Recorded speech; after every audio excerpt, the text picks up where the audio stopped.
Selamat malam Bapak dan Ibu semua. Iya, saya menuju ke Mbak Yeni dulu. Mbak Yeni, jelas mendengar saya, Aiman, Mbak Yeni? Iya, jelas Mas Aiman. Iya, Mbak Yeni, apa yang kemudian Anda dapatkan dari peristiwa ini, Anda sampaikan? Karena bagaimanapun juga ini mengutip dari almarhum ayahanda, almarhum Gus Dur. Iya, itu guyonan Gus Dur itu sudah beredar di tengah-tengah masyarakat sudah lama sekali. Iya. Dan bahkan sebelum diunggah oleh Mas Ismail itu, bahkan pernah dijadikan bahan sambutan oleh Pak Kapolri pada waktu itu, Pak Tito Karnavian. Oke.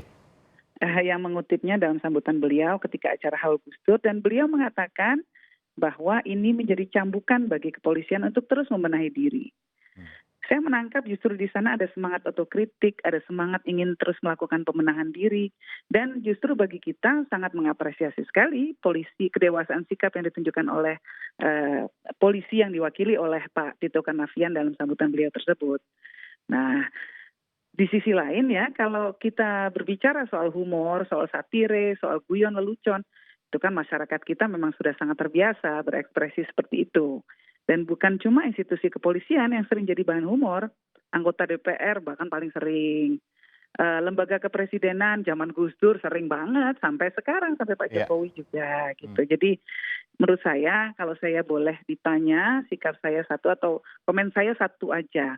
Santuy aja, nggak usah dibikin sensi banget. Termasuk juga kasus misalnya Bintang Emon yang dibully luar biasa, bahkan ada buzzer-buzzer yang kemudian mengatakan memfitnah dia, narkoba dan lain sebagainya. Apa yang kemudian ditangkap oleh Mbak Yeni di tengah alam demokrasi yang kita nikmati selama beberapa tahun terakhir ini? Beberapa puluh tahun ya, lebih dari 20 tahun.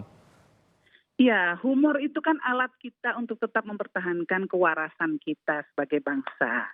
Humor itu alat bagi kita untuk melakukan introspeksi diri. Humor itu alat bagi kita untuk tetap membumi. Ya, satire itu adalah alat untuk mengingatkan satu sama lain apa yang dirasa kurang pas dan harus diperbaiki ke depannya nanti. Nah, kalau ketawa aja udah nggak boleh, itu artinya nanti bangsa kita semuanya sakit gigi. Karena hanya orang sakit gigi yang nggak bisa ketawa. Meskipun tetap ada batasnya Mbak Yeni dong. Batasan dari ekspresi kebebasan berpendapat dan berekspresi itu adalah hate speech. Ujaran kebencian. Ujaran kebencian. Ya.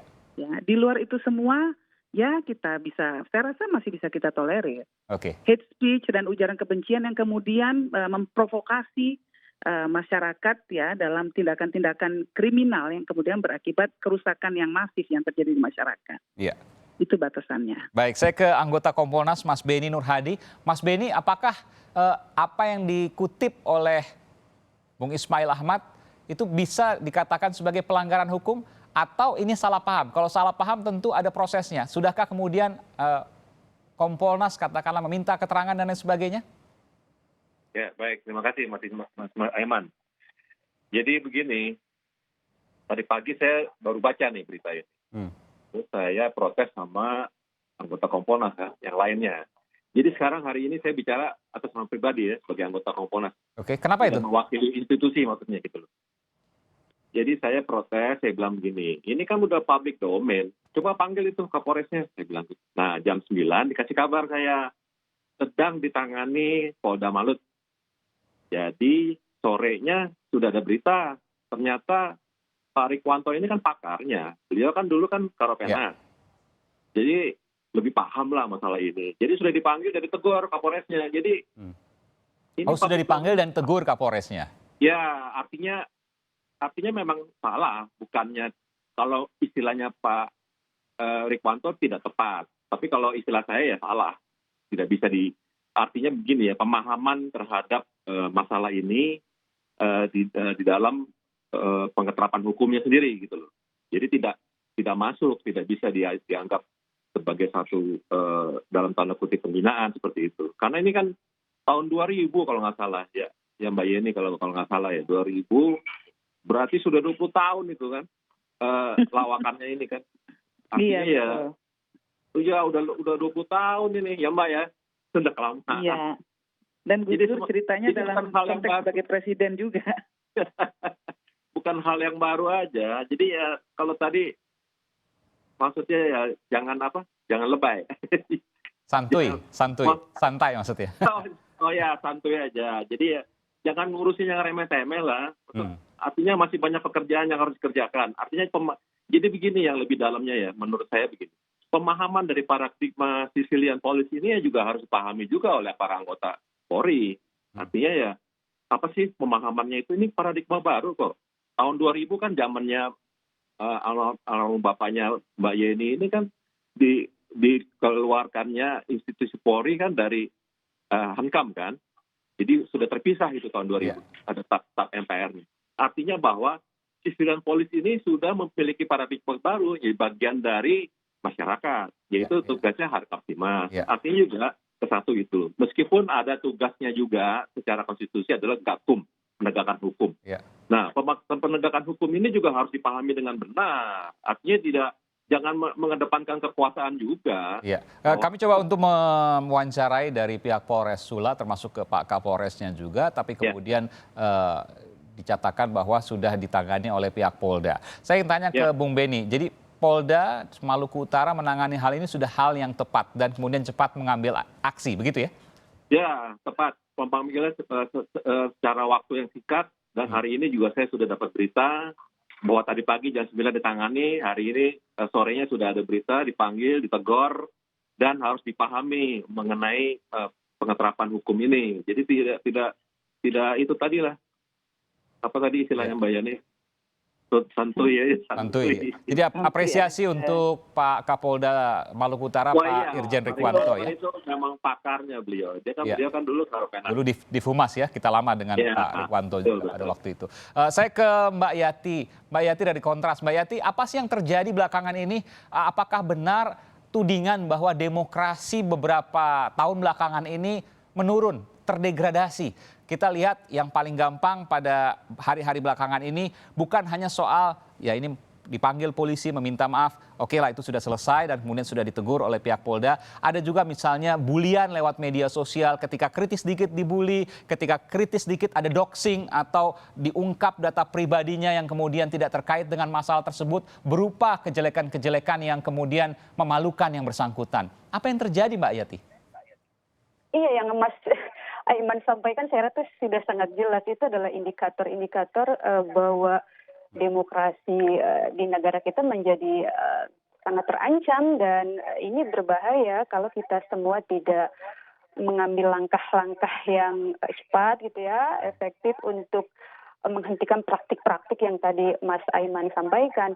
Nah, dalam kasus yang kita sedang diskusikan ini, kalau buat kami di Kontras, ini sebetulnya bukan hanya soal karena ini humor dari orang yang sangat kita hormati ya, Gus Dur gitu, sehingga tidak bisa diproses secara hukum dan lain, tapi tidak. Yang lebih mendasar lagi buat kami adalah ini soal jaminan kebebasan warga negara untuk berpendapat, berekspresi yang dilanggar gitu ya, dan ini kan jelas adalah salah satu indikator bagaimana demokrasi dipenuhi ya, diberi adanya jaminan kebebasan berpendapat, berekspresi oleh masyarakat. Saya mau sedikit gitu. Mbak Yati, bahwa sekarang kan betul ada kebebasan berpendapat, tapi kemudian juga banyak juga yang kebablasan. Saya sendiri sering kemudian, saya curhat juga, kemudian berlebihan, menyerang dan lain sebagainya, yang sebenarnya kalau saya laporkan bisa kemudian ini diproses hukum. Cuma kan bagi saya ini nggak penting lah begitu. Dan ini kan juga terjadi di semua pejabat, tidak hanya presiden yang luar biasa kemudian dibully, kemudian katakanlah pemimpin daerah, polisi, bahkan juga ada beberapa tokoh-tokoh di tentara atau di pejabat-pejabat yang lain. Di mana batasannya? Kalau seandainya apakah kemudian ini didiamkan, tidakkah akan semakin membahayakan juga kritik-kritik yang bersampul kritik tapi sesungguhnya mencemarkan nama baik? Iya, pertama begini, menurut saya ketika kita semua terbiasa dengan diskursus, terbiasa dengan diskusi, terbiasa dengan dialog, maka sebetulnya pendekatan-pendekatan pidana, pendekatan-pendekatan hukum yang kadang seringkali juga multitafsir, kadang juga seringkali relate ke situasi-situasi politik tentu, itu sebaiknya memang dihindari dan itu harusnya memang bukan menjadi pilihan utama dalam menanggapi sebuah kritik atau apapun itu gitu ya. Yang kedua tentu saja sebuah kritik, sebuah pendapat, sebuah ekspresi tentu itu harus disampaikan secara bertanggung jawab begitu. Tetapi kan juga ada persoalan lain dalam hukum kita, Mas Aiman. Misalkan yang banyak terjadi kan hari ini penggunaan Undang-Undang ITE, khususnya pasal 27, 28 gitu ya, soal penghinaan dan pencemaran nama baik yang seringkali juga multitafsir menggunakan tidak jelas juga ukurannya sehingga sangat mudah digunakan untuk sebetulnya pembungkaman suara-suara kritis. Persis menurut saya apa yang terjadi dalam kasus Pak Ismail ini adalah bentuk-bentuk intimidasi yang mengarah pada pembungkaman dari kritik masyarakat sipil, pendapat masyarakat sipil. Dan yang lebih parah kan dalam kasus ini justru kepolisian yang seharusnya menjadi pihak pengayom, penjamin dari sebuah hak masyarakat, tapi justru menjadi pihak yang berlaku abuse of power kami menyebutnya, karena menggunakan kewenangan yang dimilikinya, diskresi yang dimilikinya, dengan cara-cara seperti dalam kasus ini. Nah ini kalau kita biarkan bukan saja menurut saya demokrasi kita terancam, tetapi juga institusi Polri yang sejak awal ingin kita bangun menjadi promotor gitu ya, kalau dari bahasanya Polri sendiri ini menjadi mundur gitu ya, sehingga tidak bisa kasus ini kita hanya ya sudah dimaklum, tidak akan terulang. Tidak, buat saya harus ada upaya-upaya pembenahan yang tidak hanya korektif, tetapi juga sistematis, karena tadi Bapak dari Kompolnas juga bilang ini harus ada perubahan cara pandang, perubahan yang sistematis, karena kalau dibiarkan kan sangat berbahaya. Buat saya tidak punya, ini negara ini yang akan kita bicara soal batasnya. Sebelum saya nanti kita bicara soal batasnya ke Mbak Yeni Wahid, terakhir saya akan meminta Mas Ismail masih bersama saya? Masih, Pak. Mas Ismail, terakhir sebelum kita tutup di sesi ini, ada kemudian katakan ancaman kepada Anda di luar dari orang tak dikenal misalnya? Ada ancaman gitu, Pak? Iya, gimana, Pak? saya tanyakan kepada Anda, ada ancaman kepada Anda pribadi misalnya? Oh, tidak ada, Pak. Oh, tidak ada, bersyukur ya. Apa yang kemudian dilakukan selanjutnya? Tidak ada lagi? Apakah Anda masih harus misalnya datang ke Polres misalnya? Tidak ada? Tidak ada. Sudah, Baik. pada prinsipnya masalahnya sudah selesai di hari Selasa kemarin, Pak. Oke. Tidak ada lagi masalah apa-apa, Pak. Baik. Jadi semua sudah selesai, bersyukur, dan kemudian Anda kapok untuk memposting hal-hal yang serupa? Beberapa hari inilah saya masih shock gitu, Pak. Masih shock, baik. Baik, Mas Ismail, tentu tetap harus kritis, jangan kapok meskipun harus tahu batas ya, ada batas-batasnya yang kemudian bisa kita lakukan. Tapi yang Mas Ismail sampaikan kemarin soal pernyataan Gus Dur tentu tidak ada pelanggaran hukum apapun di sana. Terima kasih Mas Ismail Ahmad, dan saya akan ke Mbak Yeni Wahid. Mbak Yeni, sebelum kita tutup di sesi ini, Mbak Yeni, apa yang bisa disampaikan Mbak Yeni? Tentu ini menjadi catatan, tapi juga ada catatan di lain, bahwa ada banyak pula kemudian yang dianggap kritik, tapi kemudian melampaui batas. Tadi Mbak Yeni katakan ujaran kebencian. Sebatas apa ujaran kebencian atau pencemaran nama baik? Atau ya tetap semuanya kritik, tapi bagaimana kemudian membatasinya sehingga tidak ada hak yang kemudian dilanggar, Mbak Yeni? Oke, baik, Mbak Yeni Wahid, supaya terputus, nanti kita akan lanjutkan di sesi berikutnya. Tetaplah bersama kami di Sapa Indonesia Malam, saudara.